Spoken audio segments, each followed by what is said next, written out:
To put it mildly, Joker Folie à Deux has received a really mixed reception, but a common thread through it all is the belief that while many people in the audience may hate the movie might hate the audience. And it's not the first popular movie to demonstrate its disdain for the very people who are meant to watch it. But what if I told you there's a lot more to it? With the first film taking a 1970s-inspired character study approach to Arthur Fleck's story, a new character created for the film, with inspiration from Martin Scorsese's films Taxi Driver and The King of Comedy, Joker was a subversive, controversial film that studied the rise of the Joker in a society that essentially creates him through institutional failure and social isolation, creating a villain from a mistreated, mentally ill character whom many audiences felt sympathy for, but another portion of it even praised. Mostly known for making comedy films with his Hangover trilogy, Phillips forayed into drama with War Dogs, but at the premiere found it wasn't getting the wide response he hoped for and asked himself, what do people really want to see? Discouraged by what he saw as a, quote, woke culture that would make creating something irreverent difficult, he thought of how to make something with the same effect. And he's quoted as saying he wanted to sneak a real movie into the studio system under the guise of a comic book film. And he certainly got the attention he was looking for, but maybe not in the way he had hoped. Security concerns surrounding the new Joker movie, the FBI, the LAPD, among those taking action. Sandy and Lonnie Phillips are leading a chorus of growing voices against the film. Army officials at Fort Sill, Oklahoma are alerting soldiers about possible mass shootings at theaters showing the film. What moment professionally has tested you the most? Probably this, what we've gone through on this picture, with Joker was pretty rough, as crazy as that sounds again now, through the media, that the movie is, made to inspire violence. The film premiered without incident and was a huge success, becoming the first R-rated film to gross over $1 billion and was the highest grossing R-rated film ever before Deadpool and Wolverine beat it earlier this year. It won 2 Oscars and was nominated for 11, including Best Picture.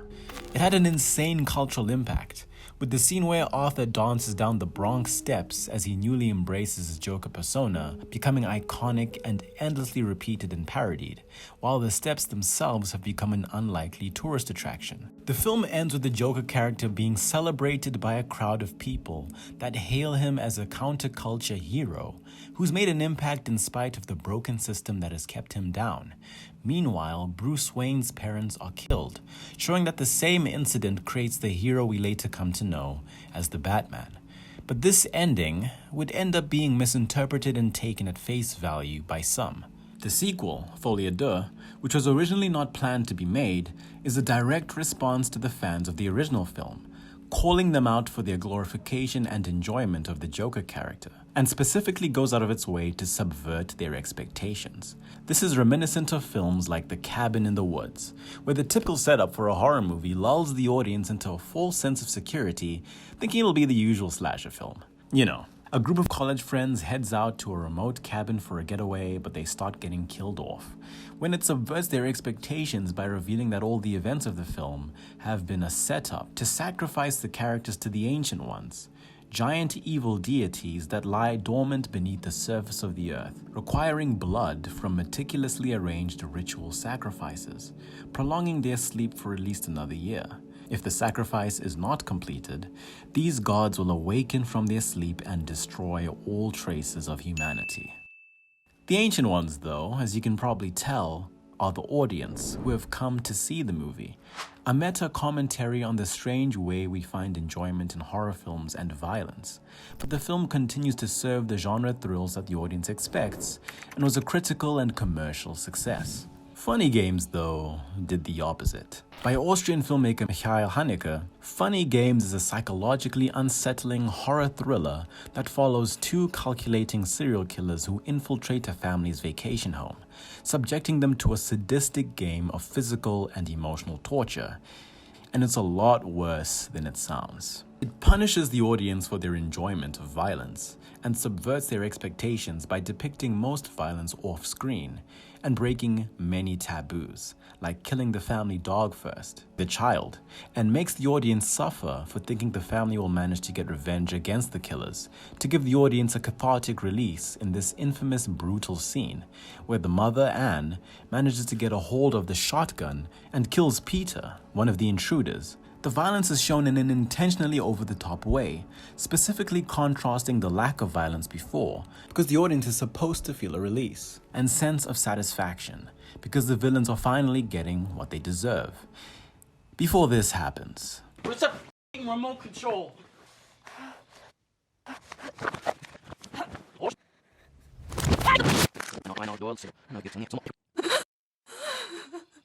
Okay, that was the test run. Now we're gonna go for the Olympic gold. Now...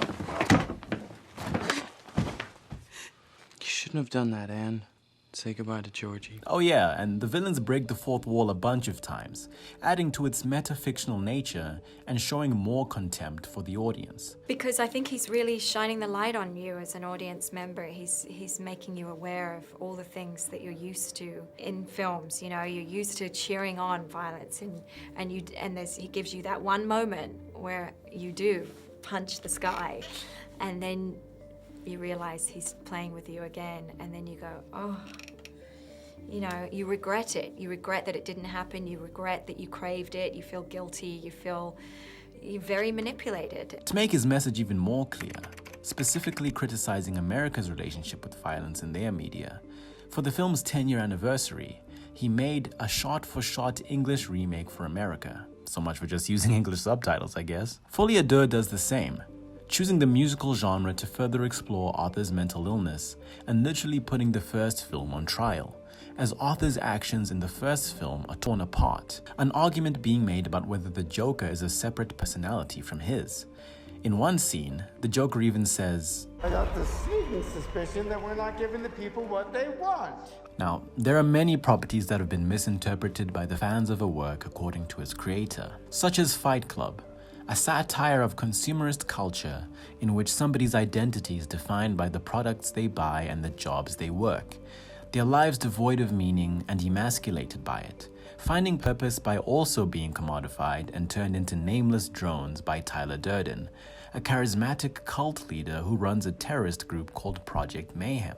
Their desperation for purpose and meaning has been hijacked, ironically exchanging one form of exploitation for another, recreating the oppressive dynamics they initially sought to escape. And yet, many groups to this day praise Tyler Durden, making Polinick's character an unwitting icon for ideas he was trying to criticize.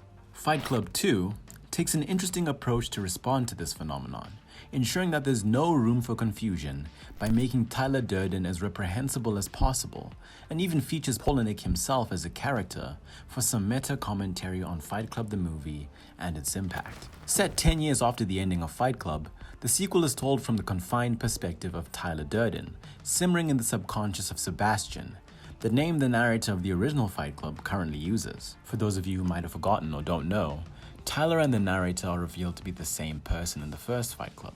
Now married to Marla with a 9-year-old son, their lives have fallen into the mundane routine of society until Tyler re-emerges and starts a global terror group called Rise or Die, after Marla starts secretly cutting Sebastian's medication in order to have an affair with Tyler because of a desperation for excitement. In a metafictional ending, Chuck Palahniuk himself presents Fight Club 2 to a gathering of fellow comic book writers, and they reject his original ending, where Tyler Durden's apocalyptic plans succeed. Palahniuk then reveals that the true ending to the story is that there was never a nuclear destruction of the world, and Tyler's nuclear weapon arsenal was actually used to bury everyone in the Rise or Die bunker alive, killing Tyler and his followers, putting an end to them and their ideology. Which is really just a ploy for the writer to get rid of Tyler, who'd grown far beyond his control. But this resolution sparks outrage among a mob of Fight Club fans, who arrive at Palahniuk's doorstep.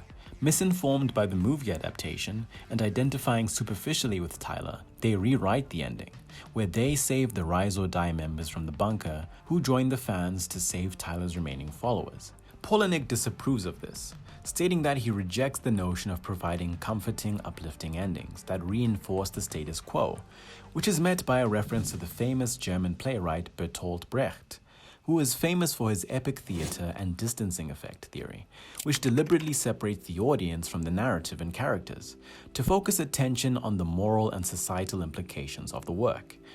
For example, actors sitting on stage observing the action during scenes their characters aren't in, breaking the fourth wall to address the audience directly. There has to be a bet. I mean, what do you think? You think they stand a chance? Or wearing placards or labels identifying the character's function, for example, the villain. The graphic novel is an interesting exploration of how stories transcend their creators' control and take on lives of their own. When Tyler reappears and asks Polinick what happens next, he tells Tyler about what a Fight Club 3 could look like. Marla's pregnant with Tyler's child, but will not have it, and Tyler shoots him in the head, happily proclaiming that he's going to be a father, essentially preventing Polinick from writing it. But spoiler alert, he ended up writing it anyway. As you might expect, Fight Club 2's reception was mixed. Now, Folie à Deux in the Joker sequel's title could be a red herring of sorts, because as soon as people heard that title and understood it as a mental illness shared between two people, they were correct to assume Harley Quinn would join the story. But it could be a red herring because the title would also come to mean a lot more. The shared delusion wasn't just between them, but also between him and the portion of the audience that enjoyed Joker. In the same way people who enjoy true crime media that glorifies and creates celebrities of murderers, represented by the rabid fans of the Joker in the movie, and Harleen, who's a fan of him after seeing the TV movie made about Arthur's life. Dear Jeff, I'm your biggest fan. I read in the paper they tried to kill you in prison. Made me laugh. They'll never kill you, man. You're like Michael Myers or Freddy Krueger now. Jeffrey Dahmer will never die. In one particularly symbolic scene, Harley visits Arthur while he's being held in solitary confinement and is intimate with him, but only after putting the Joker makeup on him. You perfect. I want to see the real you. She's in love with Joker. You'll notice she never calls him Arthur in the movie. She always refers to him as Joker. In the final act of the film, Arthur gives up the idea of being Joker after he's assaulted by the guards in Arkham, and another inmate who's a friend of his is killed by them for trying to defend him, which makes him ponder the aftermath of his first kills as the Joker. He takes full responsibility for what he's done, and his fans reject him and inhabit the role of the Joker themselves, represented by the ending, in which Arthur is killed by one of his toxic fans in Arkham, who subsequently carves a smile into his face, like Heath Ledger's version of the character. You could even view this ending as a parallel to how Arthur kills his idol, Murray, at the ending of Joker, because in both endings, they use the same punchline. Get what you deserve! In some ways, he's accepted the fact that he's always been Arthur Fleck. He's never been this thing that's been put upon him, this idea that Gotham people put on him, that he represents. He's an unwitting icon. This thing was placed on him, and he doesn't want to live as a fake anymore. He wants to be who he is. Going back to Funny Games director Michael Haneke, he says something really interesting about violence in films in an interview with a German news magazine, a topic that Folie à Deux also touches on. These films make violence unreal and therefore consumable. It's like being on a ghost train ride. I deliberately allow myself to be frightened, but I know that nothing can happen to me. I remember when Quentin Tarantino's Pulp Fiction came out and I was sitting in a matinee filled with young people. The famous scene of a boy's head being blown off caused a huge commotion in the theater. Marvin, what do you make of all this? Man, I don't even have an opinion. Well, you gotta have an opinion. I mean, do you think that God came down from heaven and stopped? Oh! What's happening? Oh, man! Oh, man, I shot Marvin in the face. They thought it was great and they almost died laughing. And you? I was upset because I think it's irresponsible. I can't stand violence. It's wrong to make it consumable as something fun. It's interesting to hear you say that because your films are filled with violence. But they don't show it and they take away its value as an attraction. Because that's obscene. One of the songs at the center of Folie à Deux, That's Entertainment, comments on this media obsession. No matter how insufferable one's suffering may be, the spectacle of violence and thirst for notoriety is an enchanting thrill for all who choose to watch. If in the States, often we put trials on television. We'll put a murderer like Arthur on TV and sell ads. The idea being, if everything is entertainment, what is actually entertainment that we know? Everything that happens in life can happen in a show. Anything can go. Perhaps the grimmest thing about the endings of both Joker films is that they're the same. There have been many iterations of the Joker inhabited by different people in the comic books, movies, games, and cartoons, all of whom have either a vague backstory, a made-up backstory, or no backstory at all. And so the ending of this movie makes an interesting statement. The death of Arthur isn't the end of the Joker persona. It's the beginning.